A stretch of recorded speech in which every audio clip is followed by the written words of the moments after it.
Hi, my name is Bente, I'm the Norse Witch, and as most of you may know, I am a big tea fan. I have a lot of tea, I drink a lot of tea, I like to explore different tea flavors, different tea mixes, different types of tea. So why it has taken me so long to make this video, I don't know, but here we are, making a video on tea magic. Without any tea, I just realized, a little bit stupid, but who cares? So in this video, let us explore together how we can use the simple act of making and drinking some tea in ritual and spell work. Before we start out though, I would like to give two disclaimers. Of course, tea has been used for healing purposes for ages, but I am neither a doctor nor am I an herbal healer. I am nothing like that. I don't know anything about the healing abilities of different kinds of plants. So I will not be going into the aspect of healing with tea because I'm just not competent in that area. So I will not do that. If you are looking for information in that area, then I am not your person. Please go to someone who's competent. And then of course, if you are making some tea that is not just store-bought, ready-made tea, please, before you just drop some random plants that you have found somewhere into hot water and drinking it, please always research the toxicity of plants, because some plants may be safe to touch but not safe to ingest, for example, or some plants may be safe to eat raw but not steeped in hot water. So please research the plants that you are making tea with beforehand. And even if you're using plants that may seem non-toxic, some of them may become toxic when they are used together with other plants. So please research all of that before you are making your own tea blends. I don't want you to get hurt, I don't want you to accidentally poison yourself. So just make sure to research the toxicity of the plants that you're using and any cross effects they may have with any medication that you're taking, or something like mugwort, sometimes leading to miscarriages when pregnant people drink it as a tea. So just make sure to research the plants that you use, not just their magical aspects, but also their medicinal aspects before you put them in hot water and drinking it. Thank you.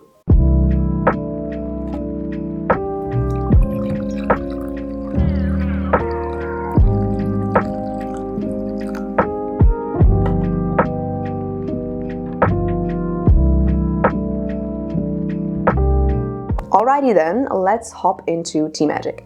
Why would you even use tea in magic? That is very easily answered. First of all, it is very, very low spoons. That is something that I personally like because I am a person with very low energy. I'm tired all the time. I don't have a lot of time either. So tea magic is very fast. It usually requires pretty low energy, so if you are a person who struggles with their energy levels, if you maybe suffer from depression or anything that leads to you not really having a lot of motivation, not a lot of energy, tea magic is great because it doesn't take a lot of time and it usually doesn't take a lot of energy. But if you want to, you can make it very, very elaborate. So it can be very, very, very easy. It can be very, very elaborate depending on what you make of it. Also, of course, since it is such a low spoon kind of energy or spell or even ritual, you can incorporate it, of course, into a ritual format.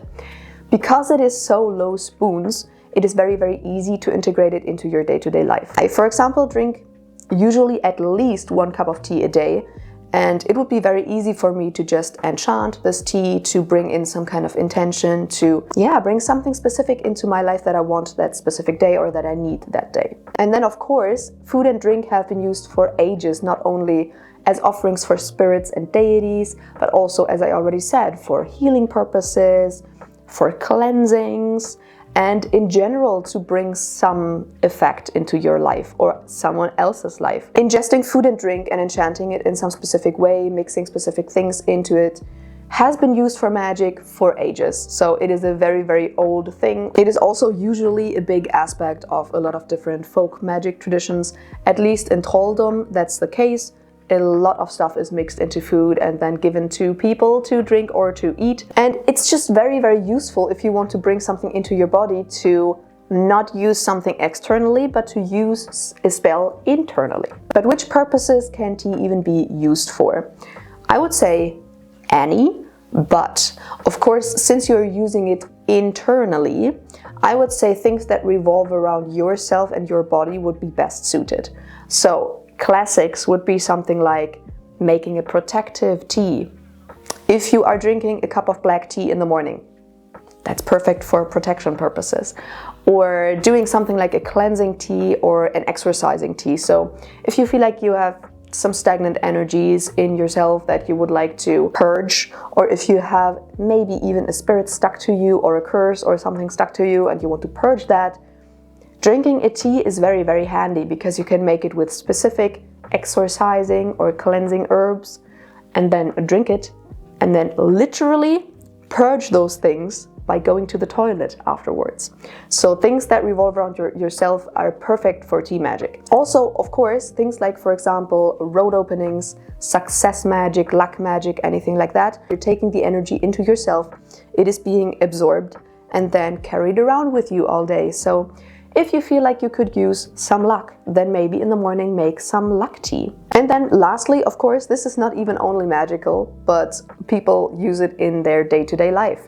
And tea has been used for that kind of purpose for ages. Tea is very, very good at changing your mental state. So, for example, making a trance-inducing tea with something like mugwort or lavender, for example, is amazing to bring you into a light trance state when you're doing divination, when you're doing meditation, when you want to go on spirit flight, anything like that. You can make special teas for that. It's amazing. But also in a very mundane sense, tea is also used by non-magical practitioners every single day to, for example, calm them down, to help them sleep, to maybe have more of an invigorating effect. So if you are missing energy, maybe if you're lacking energy that day, then you can make a very nice hot cup of tea with very fiery herbs, for example, to bring some energy into your day. So changing your mental state, that is not even necessarily a magical effect. That is just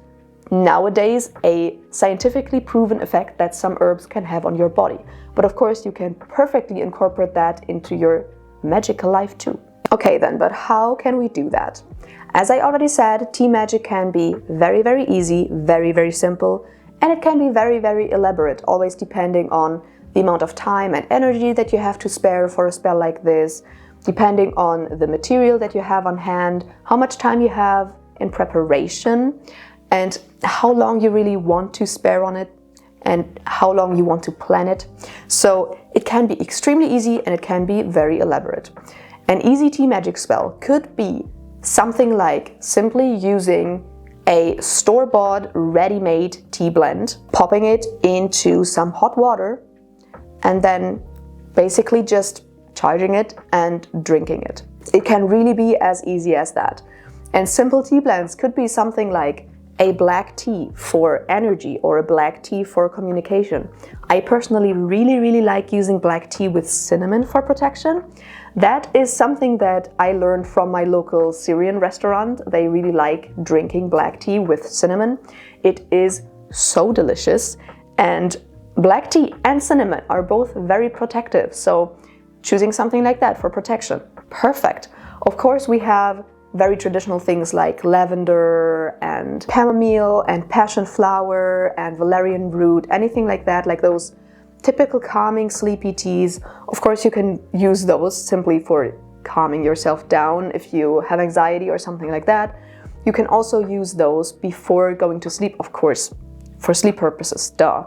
But you can also use those for sleep divination purposes, for example, and in general to try to get yourself into a trance state. So sleepy teas can be good to induce a trance depending on the person, of course. And then, of course, very common to drink in fall and winter, like it is right now in the Northern Hemisphere, are like throat teas that help when you have some kind of issues with your throat. Those can be used very well for communication purposes. I don't know, let's say you are going into a job interview, for example, and you need to be able to communicate clearly and sound smart. Then a ready-made tea blend like that could be very easily used for a spell to bring in clear communication. So you see, there are a lot of already ready-made store-bought tea blends that you can easily use for magic without even having to touch the herbs yourself. But of course, I already mentioned, it's not just dropping a tea bag into hot tea and drinking it. Of course, you can do that. Plants also have a very mundane effect on your body. But of course, I think we can make it much more effective if we enchant the tea in some kind of way.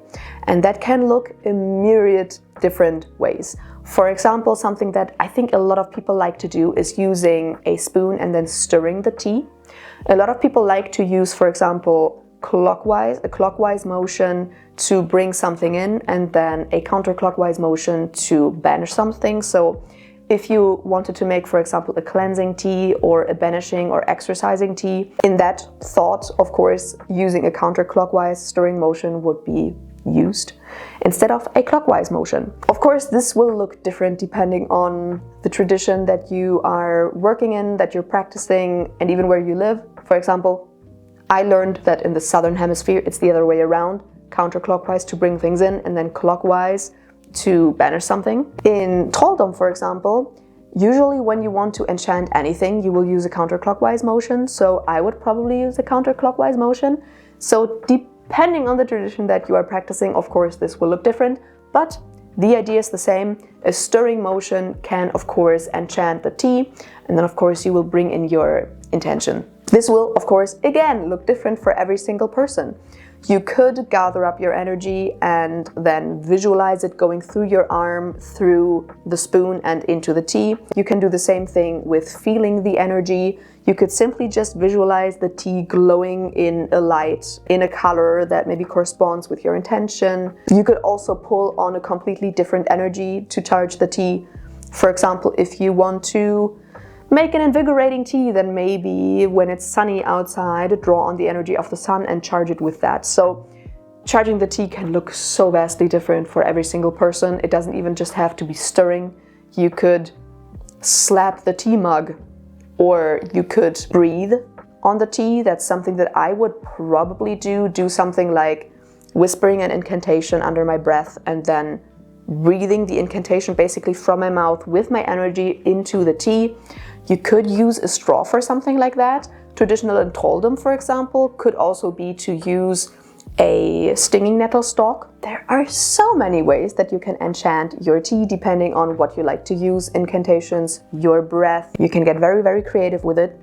And as I said, if you want to make it even more fancy, if you want to put in more effort than just popping in a ready-made store-bought tea bag, popping some hot water on it and then enchanting it in some kind of way, you can make it more fancy. As I already mentioned, a lot of people like to use a stirring motion.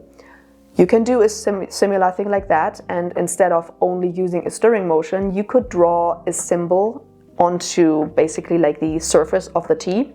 So that could be a rune, that could be a sigil, that could be an Icelandic magical stave, that could be a planetary symbol or whatever, really. You can use whatever symbol you like, but to make it simple, you can use something like a wand, if you have one, a spoon. Either before you pour the water, you can do it on the bottom of the cup. You can, of course, draw it onto the surface of the water. You can also draw it probably even with pen, like under the cup or on the outside of the cup.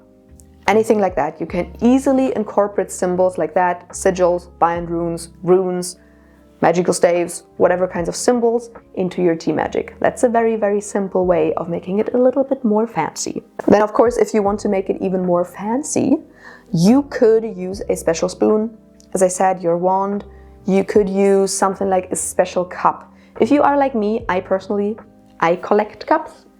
I like cute teacups. So I collect cups and mugs and everything like that. And if you have different kinds of mugs or cups that give you a specific vibe, you know, they look a specific way, so you are personally kind of connecting them to a specific intention.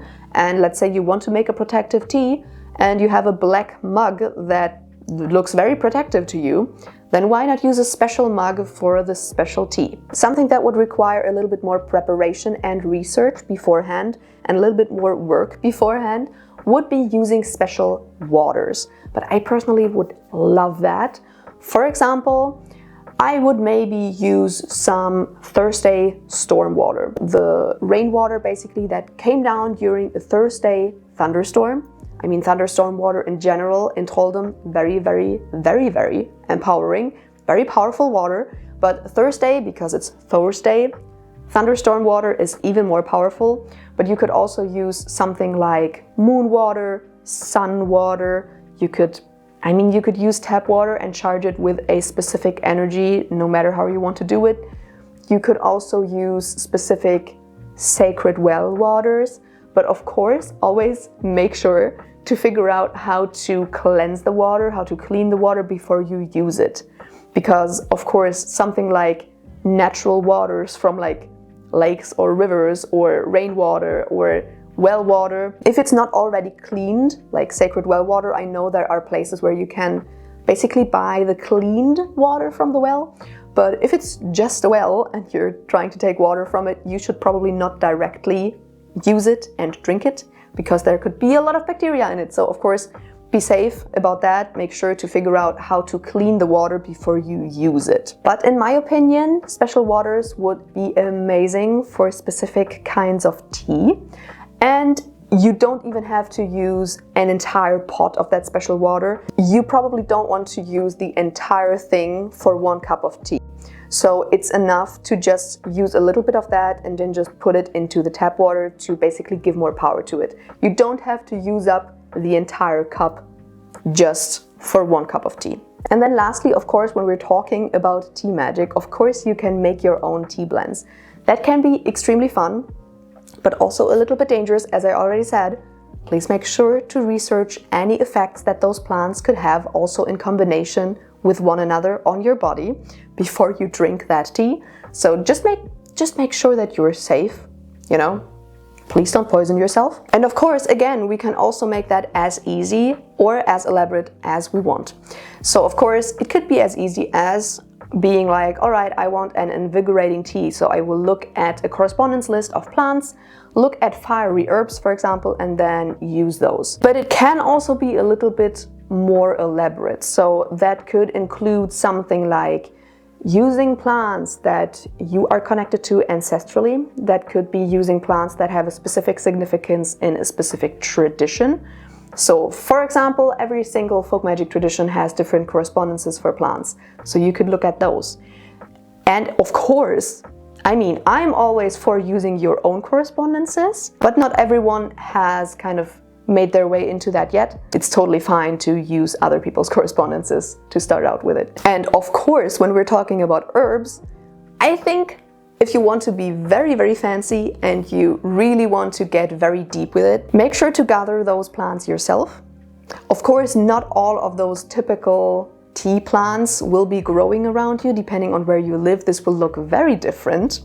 So, for example, I don't know, if I would live in Iceland, would I be able to gather any plants for tea? I don't know. When I'm living in Germany, for example, some typical tea plants definitely grow outside. Something like stinging nettle, German chamomile, of course, grows in Germany.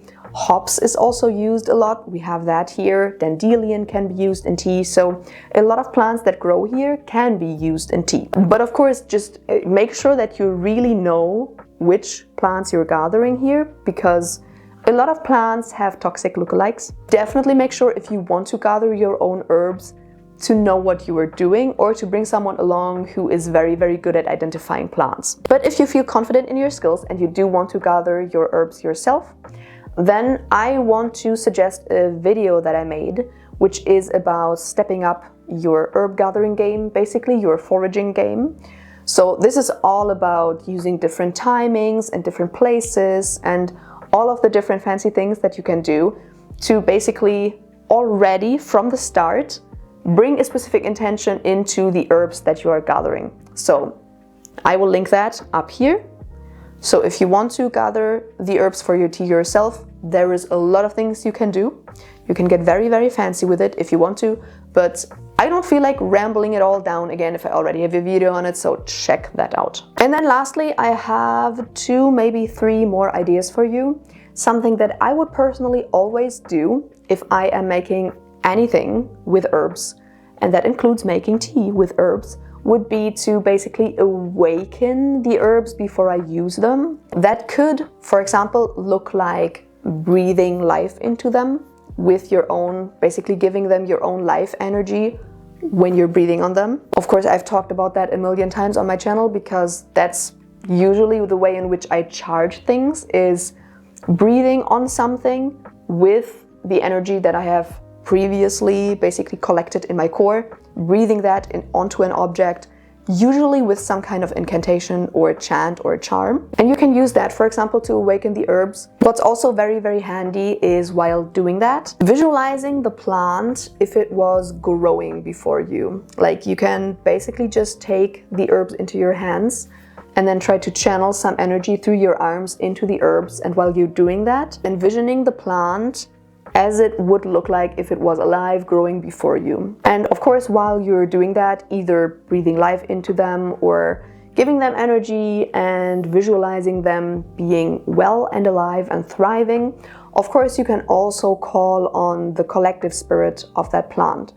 So that would be, of course, not the plant spirit of that specific plant, but the overall collective spirit of all of those plants. So let's say you have a hand of mugwort and the leaves in your hand are probably from like 20, 30, 50 different mugwort plants. So you can't call on all of them, especially if you have bought the herbs and you don't know those plant spirits. But you can always call on the collective spirit of all mugwort plants, the egregorical spirit basically. And now when making that tea blend, of course, we can bring in some special timings. So ideas could be planetary timings, so a specific weekday, for example, because it corresponds with a planet that corresponds with the intention of the tea, or it could be using a planetary day in combination with a specific planetary hour. It could be simply a day that is seen as more powerful for magic in your tradition. So for trolldom, for example, that could be, for example, a Thursday or midsummer or Christmas Eve or something like that. That could also, of course, be just a specific moon phase, a full moon in a specific zodiac sign that corresponds with the intention for the tea. So you can get very, very nifty and very, very fancy with that. And then lastly, of course, we are drinking the tea. I don't necessarily think you have to sit there for 20 minutes and meditate while drinking the tea to get the effects of the tea. If you have already brought in a lot of energy and a lot of intention while making the tea blend, so there is already a lot of energy in it, then I don't think you necessarily have to do a lot while drinking it. But of course, if you want to do that, of course, you can sit down for like 5 or 10 minutes, however long it takes you to drink a cup of tea, and maybe meditate while doing that, or maybe just sit there and visualize the effect that you want that tea to have on you. That will always make things easier. I don't necessarily think you have to do that, especially if you've already empowered the tea a lot with using specific herbs, awakening the herbs, calling on the spirit of the herbs, making the blend during a specific timing, and all of those things like that are already empowering the blend so much that I don't necessarily think you have to do anything special while drinking it. But if you want to, of course, do that. Sit down, take 5 or 10 minutes to simply just focus on drinking the tea. Focus on what energies you want the tea blend to bring into your body, the effect that you want it to have on your life that day. You could even meditate while doing it or meditate afterwards and really, really focus on it. Visualize the effect that you want to have it on you. No matter what you want to do, you can. I don't necessarily think you have to. That is everything that I have for you today on the topic of tea magic. As always, if you have further ideas, put them in the comments. I hope you enjoyed this video. If you did, make sure to subscribe and give it a thumbs up and ring the bell down below so that you are notified whenever I upload a new video. Feel free to check out my other socials, and in case you want to support this channel, then check out my Patreon or my YouTube membership. And I will see you in another video. Bye!